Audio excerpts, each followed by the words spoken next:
Thank you, President Cox, and Rotarians. I used to say fellow Rotarians, and I was reminded during Rotarians in the news why I'm no longer a member, because I can't afford you. And as much as Greg likes to see his face in the paper, there's a point in time where it stops being novel and it just starts wearing on you a little bit. So if you don't want to put the picture in the paper, that'd be sweet. That'd be really nice.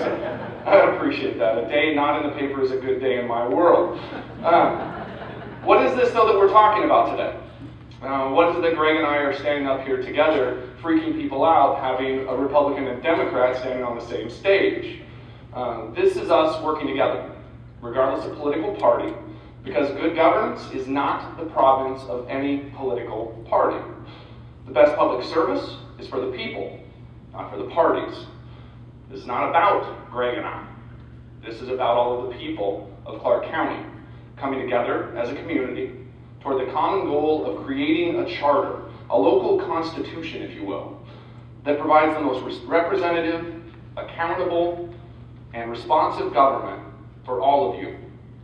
So what is a local constitution? What are we talking about here with a charter? And why are we doing this? At no more cost. At no more cost. Jiminy Cricket on my shoulder over here. Which is only fair because I play Jiminy Cricket in my other role, so this works out pretty well for me. And that's as far as we're going with things like that. All right. Why are we doing this? We are a diverse, growing county with over 435,000 people.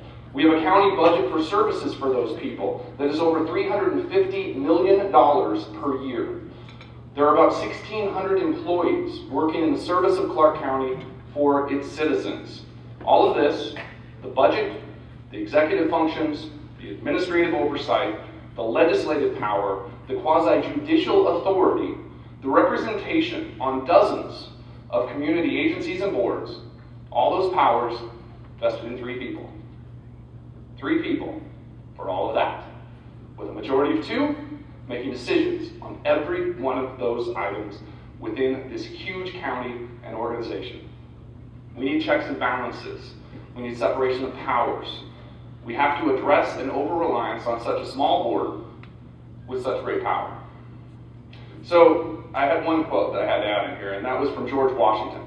George Washington said, "The necessity of reciprocal checks in the exercise of political power by dividing and distributing it into different depositories and constituting each the guardian of the public weal against invasions by the others has been evidenced in our experiments, ancient and modern, some of them in our country, under our own nose."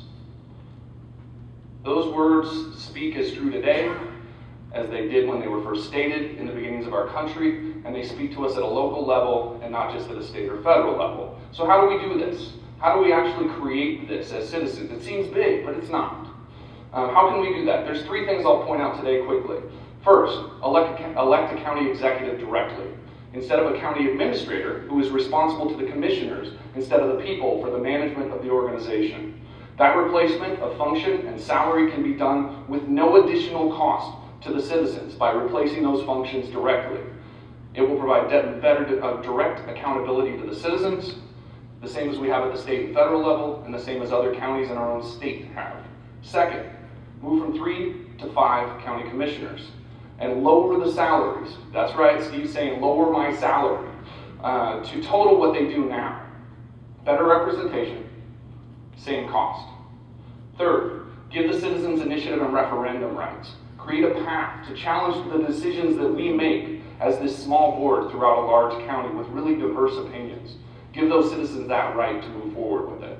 Now, as a current commissioner whose powers may be limited and salary may be lowered, you might expect in my self-interest I would be opposed to these ideas, but I'm not. I'm in favor of these ideas. Commissioner Milkey has steadfastly led the board to start this charter process, regardless of what the citizens decide into how they would be best represented, even though that may limit his power and his salary.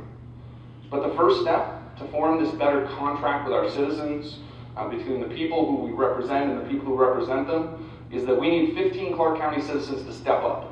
With the interests of our community in their minds and hearts, they need to step up and seek election as freeholders. From the 5th through 9th of August, there is a filing period. There are 15 slots around this county, 5 in each of the commissioner districts. They are nonpartisan positions.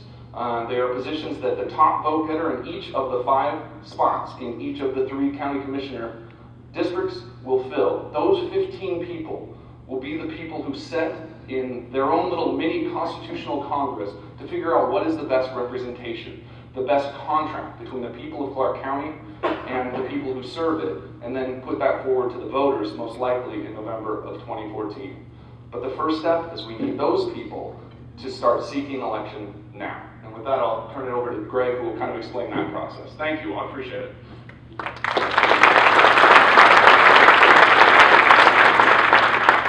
Well, thank you, Steve. I could just get up here and say everything he said. I spent a little time writing a speech, so if you'll indulge me, I'll go through a little bit of that.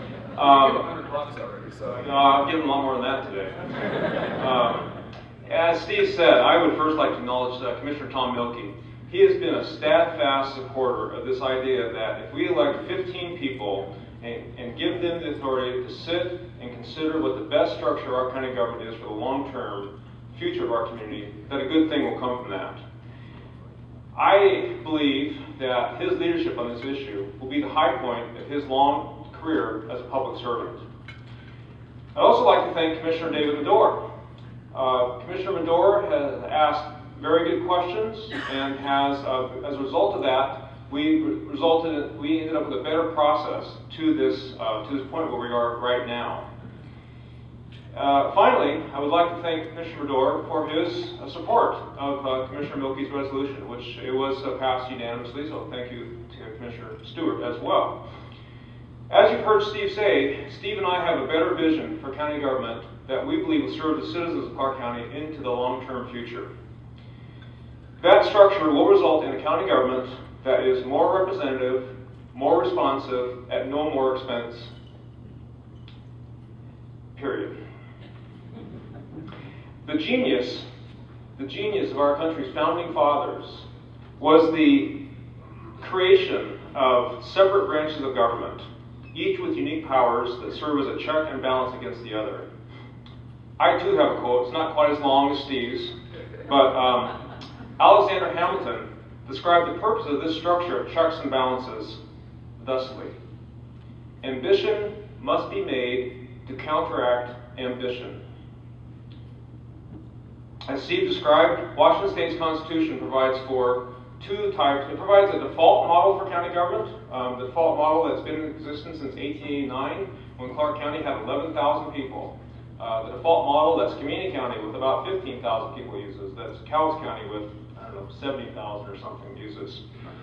But in their wisdom, when they developed our Constitution, they developed an option. They developed an opportunity for citizens to come together and say, times have changed. Our world has changed. We want a government structure that better fits the complexity, the scope and scale of our county government. When this happens, these counties are referred to as charter counties. And currently there are 6 charter counties in the state of Washington, including the 3 biggest, Pierce, King, and Snohomish. Again, when the government increases in size and complexity, the power of the elected officials entrusted with that government, their power also increases. And when this power is concentrated in a single branch of government and among a small number of elected officials, the potential for abuse increases. In King and Pierce County, it was criminal activity and corruption which motivated citizens to form a county government with checks and balances resulting from a separation of powers. As I said, when our state constitution was adopted in 1889, Clark County had approximately 11,000 people. You heard Commissioner Stuart share with you that we currently are almost 440,000 people. Our county government employs almost 1,600 people. We have a budget, an annual budget of over $350 million. We operate about 80 different, maybe 100 different business activities. Everything from paving roads to putting people in jail to running elections to, you name it. It's broad spectrum. And as Commissioner Stuart very aptly described, all that power resides with 3 people. The long-term interests of Clark County residents would be better served with a county government structure that reflects the wisdom of our founding fathers. A structure that mirrors our federal and state systems. And specifically, Steve's vision, my vision, the team of people who are coming on board is this. It's almost an exact duplicate of what has been in effect in Snohomish County since 1987. This is a tried and true, proven model that's been in effect since 1987. Steve did a nice job of describing the kind of the bare bones structure of that, but let me share that with you one more time. That vision includes 5 part-time, partisan, elected county commissioners. Questions a little later. 1 full-time, partisan, elected county executive. It includes powers of initiative and referendum at the local level.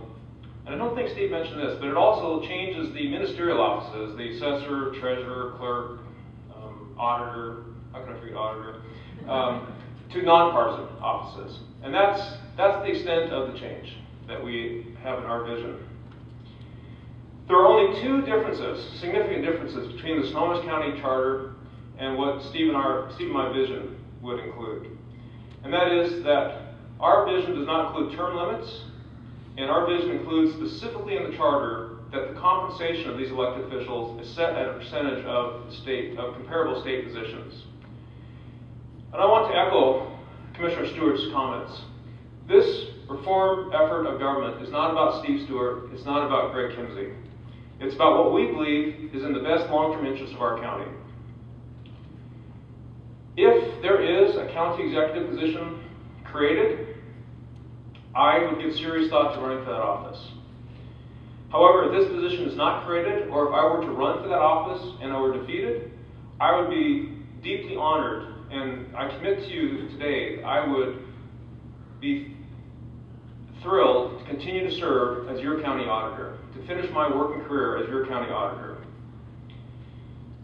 I was heavily recruited this past year, recruited by people I have a hard time saying no to run for Secretary of State, and then subsequently to run for State Auditor.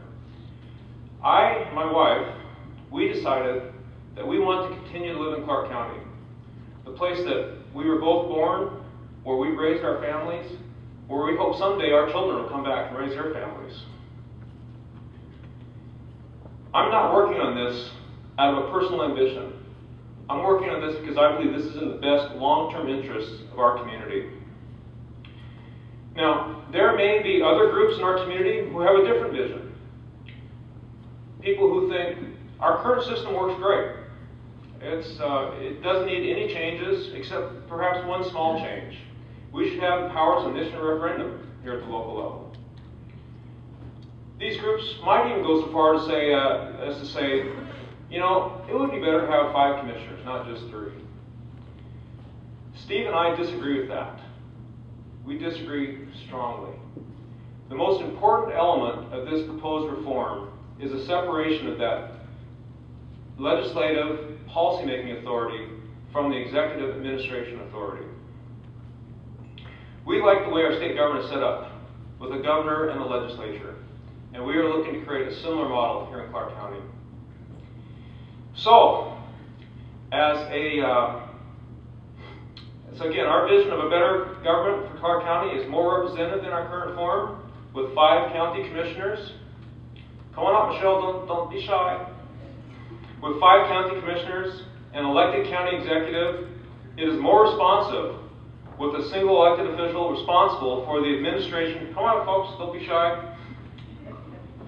Single elected official responsible for the county government bureaucracy, and very, very importantly, it does not cost any more than our current government structure. So as you can see, I'll step aside. Steve and I have formed Team Clark Forward, and we will need a lot of help in this effort, and we are rapidly building the biggest, most diverse coalition of people to push this forward that this county has ever seen. We hope you will join us, with us, to build a brighter future for this community. Thank you very much. And